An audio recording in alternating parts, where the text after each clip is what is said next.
عليكم، مرحبا بكم معي من جديد. ما نشارك معكم هاد المملحه اللي هي بحشوه اقتصاديه وسهله.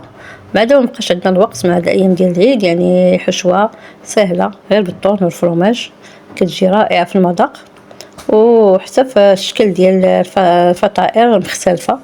بالنسبه للحشوه عندي هنا قليل من الزيتون مقطع اسود ولا اخضر، وعندي علبه ديال الطون، عندي فلفله حمراء غير للتزيين انا بغيت نديرها باش يعني تقدروا تستغنوا عليها.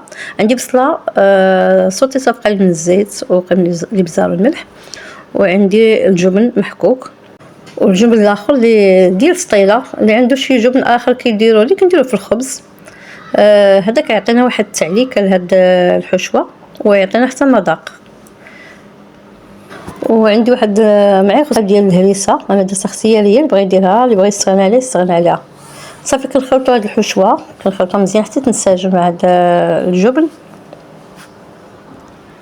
صافي وناخذ العجين، انا العجين دائما كندير معكم ديال الفطائر. دابا نحط لكم صندوق الوصف. صافي العجين هو اختمر، ناخذو نقطعوه على جوج وناخذ نطلقو في طاوله العمل. صافي كنبقاو نصلحوا العجين، نصلحوه يكون ما يكونش رقيق بزاف ما يكونش غليظ، وناخذ واحد قطعه دائريه او لا، انا عندي قطعه نديرها دائريه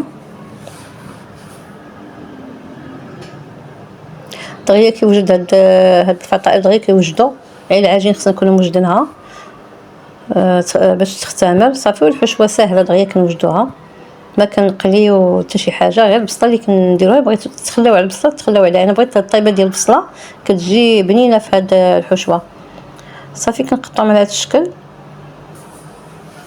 نحيدو هاد الزوائد،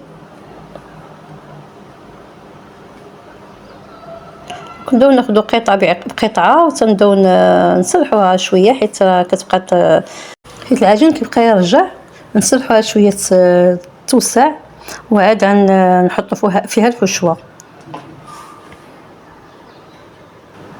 مع العجين الرطب كيرجع، يعني ناخذ نصلحوها شويه ونبداو نحطوا الحشوه.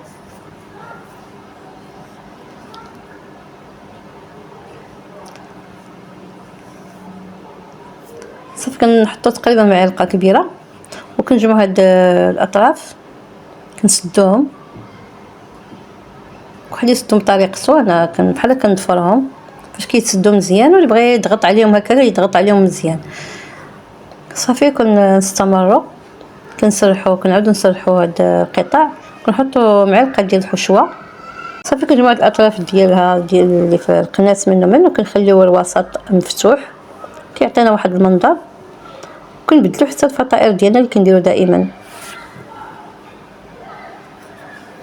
يعني بدلنا شكل ومذاق.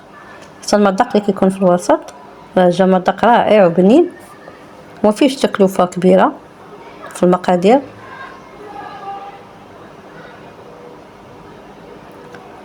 صافي غنستمر وننتهي ونتلاقى معكم. صافي بعد ما انتهيت نبيتهم باصفر البيض وقرمش الصويا، درت لهم شويه زجلان الاسود والعادي، هانتوما الشكل ديالو خيتهم حتى بردوا. نتمنى لكم ديروا الفيديو لايك وتشاركوا بين الاهل والاصدقاء. كنرحب الناس الجداد والناس القدام اللي دخلوا عندي، كنرحب الناس اللي عادي يدخلوا عندي. ديروا جيم الفيديو، ديروا كومونتير. الى اللقاء، الى وصفه جديده ان شاء الله. مع السلامه، في امان الله.